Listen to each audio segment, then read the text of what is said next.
Nous sommes le mardi 20 février 2024.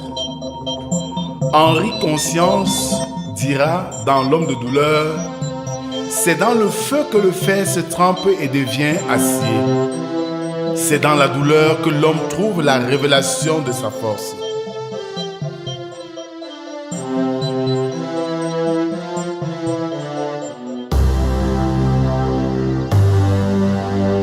Bien-aimés dans le Seigneur, bonjour. Nous sommes réunis ce matin, comme chaque lundi à vendredi, dans le cadre de la méditation quotidienne.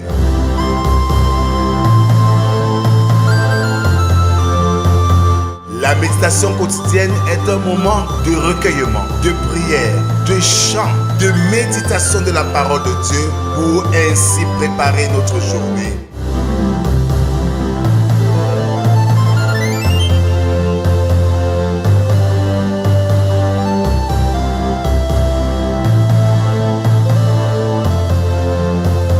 Pour vous servir, le pasteur Rodrigue Gage de l'église évangélique du Cameroun.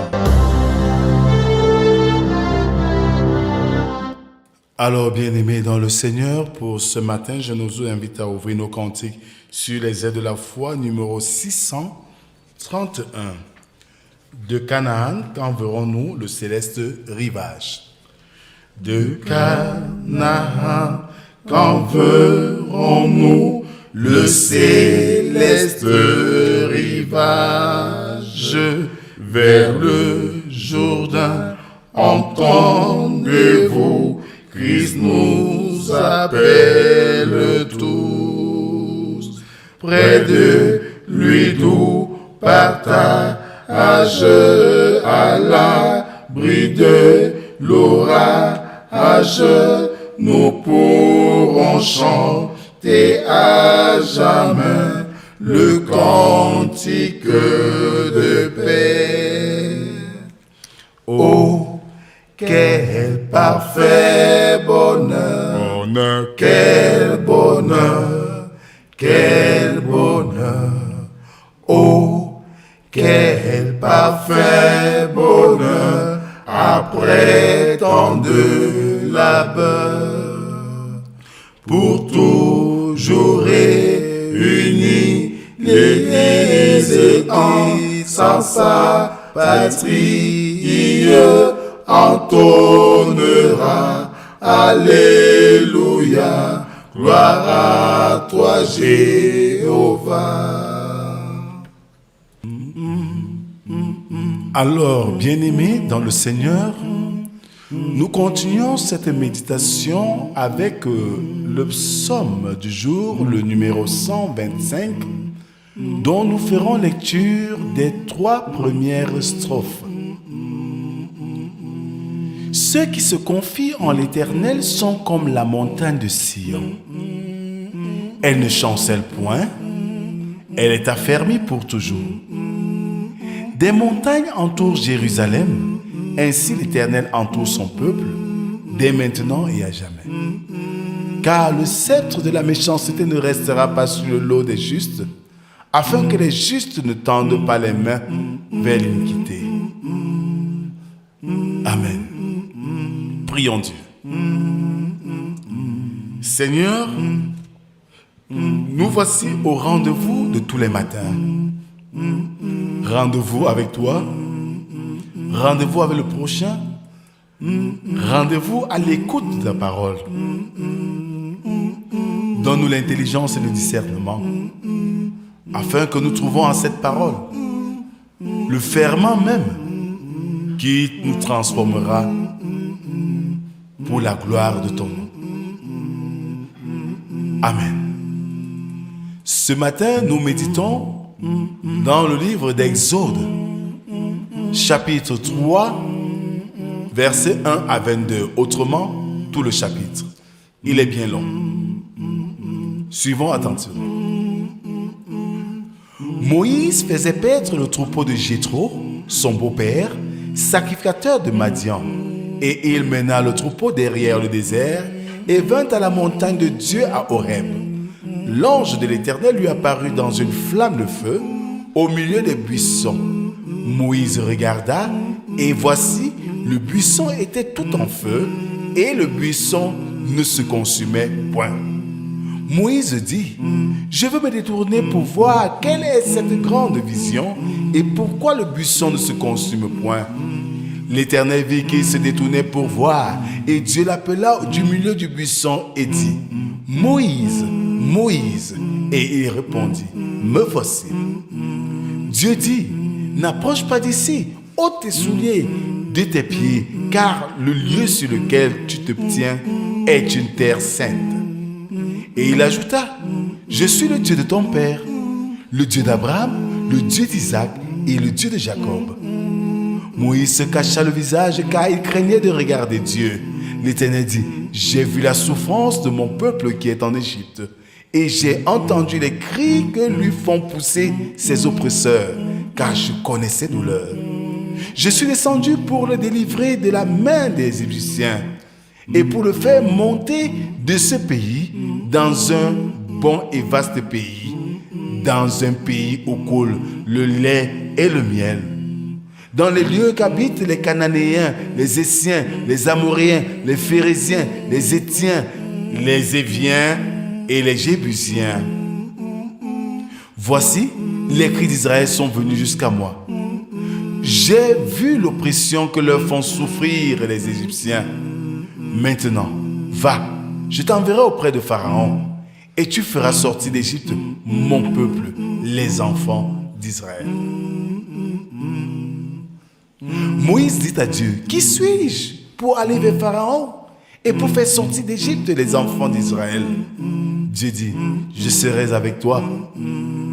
Et ceci sera pour toi le signe que c'est moi qui t'envoie quand tu auras fait sortir d'Égypte le peuple. Vous servirez Dieu sur cette montagne. Moïse dit à Dieu, j'irai donc vers les enfants d'Israël et je leur dirai, le Dieu de vos pères m'envoie vers vous. Mais s'ils me demandent quel est son nom, que leur répondrai-je? Dieu dit à Moïse, je suis celui qui suis. Et il ajouta, c'est ainsi que tu répondras aux enfants d'Israël, celui qui s'appelle je suis m'a envoyé vers vous. Dieu dit encore à Moïse, tu parleras ainsi aux enfants d'Israël, l'Éternel, le Dieu de vos pères, le Dieu d'Abraham, le Dieu d'Isaac et le Dieu de Jacob m'envoie vers vous.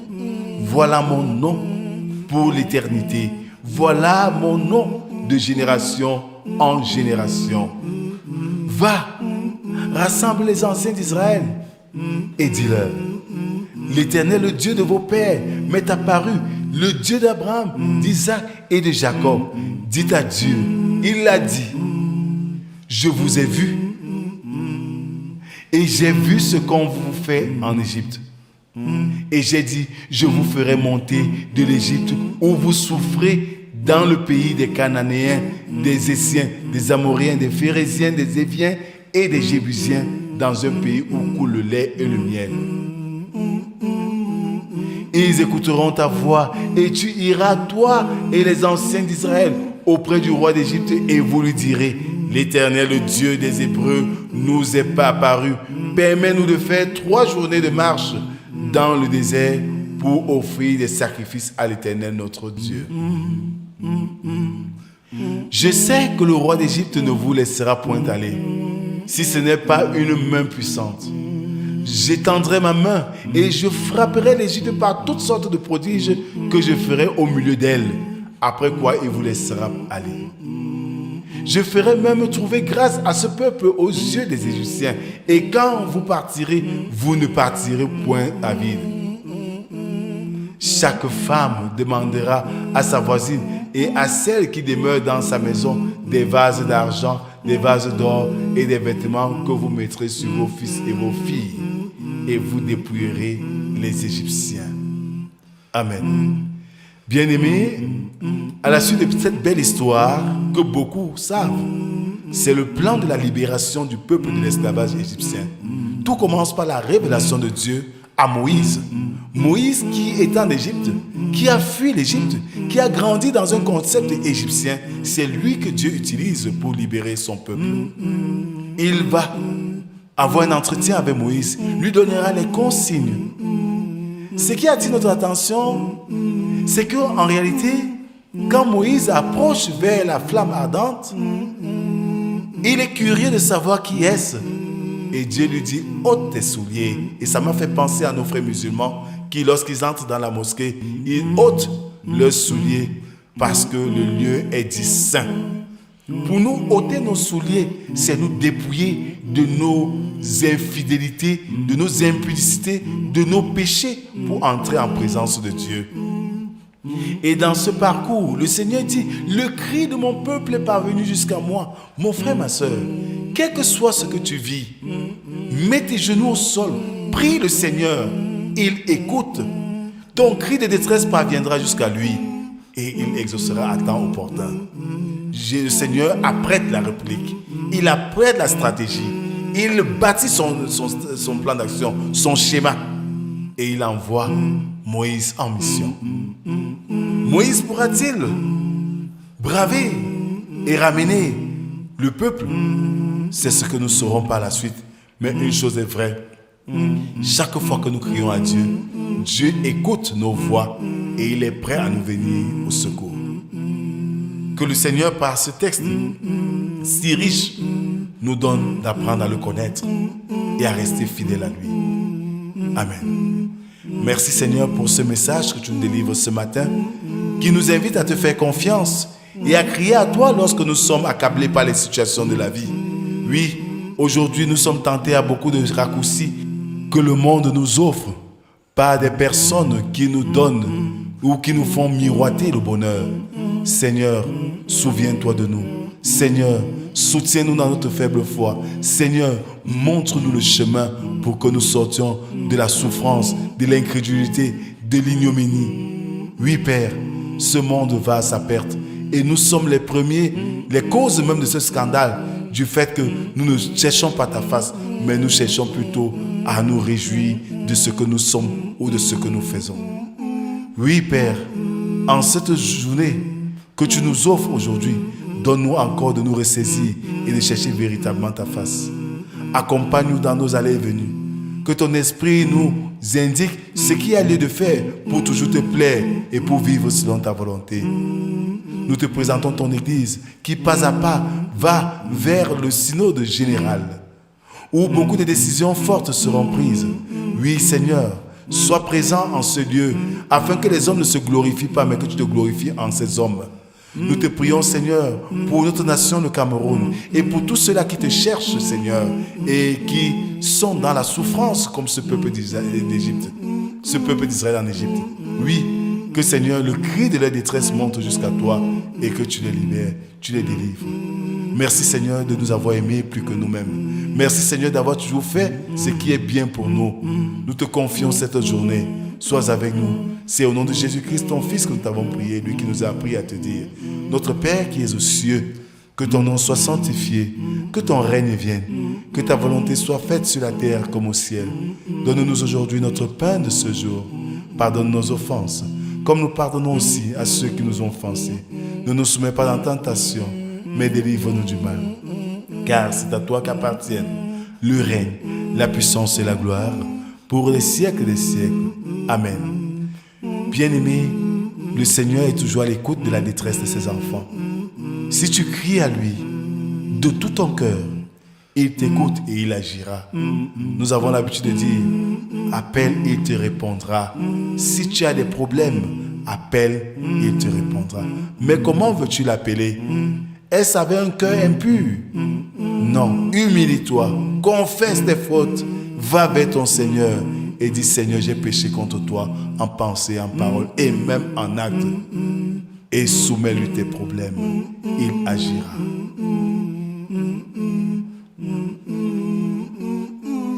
Que le Seigneur Dieu Tout-Puissant, qui se révèle en nous aujourd'hui, continue à veiller sur nous, comme il a veillé sur Moïse, et qui nous montre le chemin de la justice et la paix, sans laquelle nous ne sommes rien.